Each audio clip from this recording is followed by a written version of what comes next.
my whole focus was service. Once I saw the results, and it was clear we were not winning this particular election, I thought it was not good to leave the country under tension for any length of time. In fact, by 3 a.m., we knew that we had lost the election. The Electoral Commission was going to take a few days to get to that conclusion, but our own collation, the data that we got from all the polling stations, was clear that we were not going to win this election.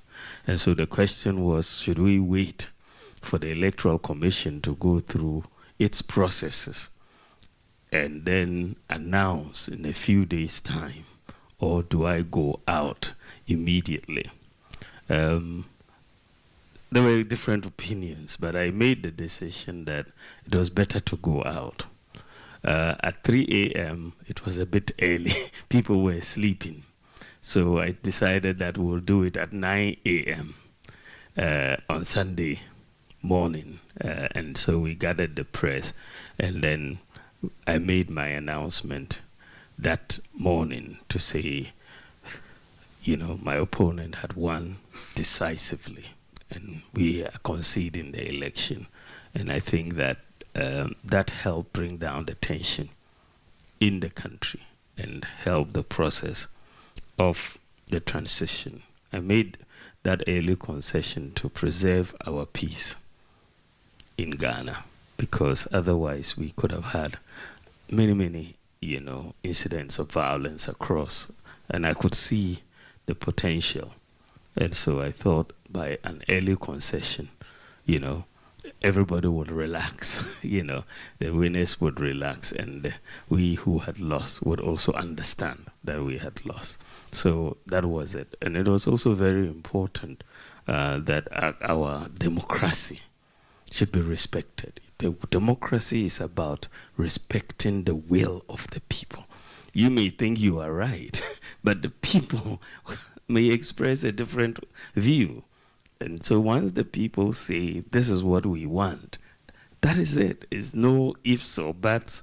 You accept the will of the people.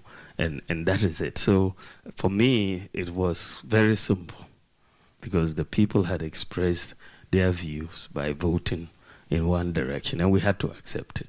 There was no other issue around that particular expression. Then, you know, I was also very concerned about the economy, because you know that foreign investment is very key to this country's economic growth. Any incidents of instability destroys confidence of foreign investors in any economy.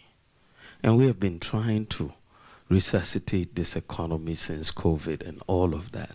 And it was just too critical a time to allow instability into our country. It would deter. It takes a long time to recover confidence if it is lost. And I thought it was very, very important that we make sure that there is stability in Ghana, so that foreign investment and all the programs that we've initiated, there will be confidence, and that will continue, so that we can build this economy, even if it's under a new government. Then I was concerned about security in the sub-region. You know, any instability in Ghana, you know, gives, you know, succor to the terrorists in our sub-region. They'll find reason to be here.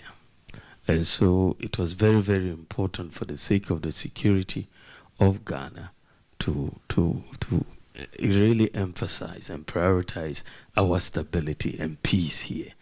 We thought that if any violence ensued, it will be negative for the security of Ghana and for the sub-region. So these were the reasons behind my early concession. I did it, but then after that, it seemed like a bigger deal than I thought it was. But many people seem to appreciate it, and many people in Ghana seem to really appreciate it.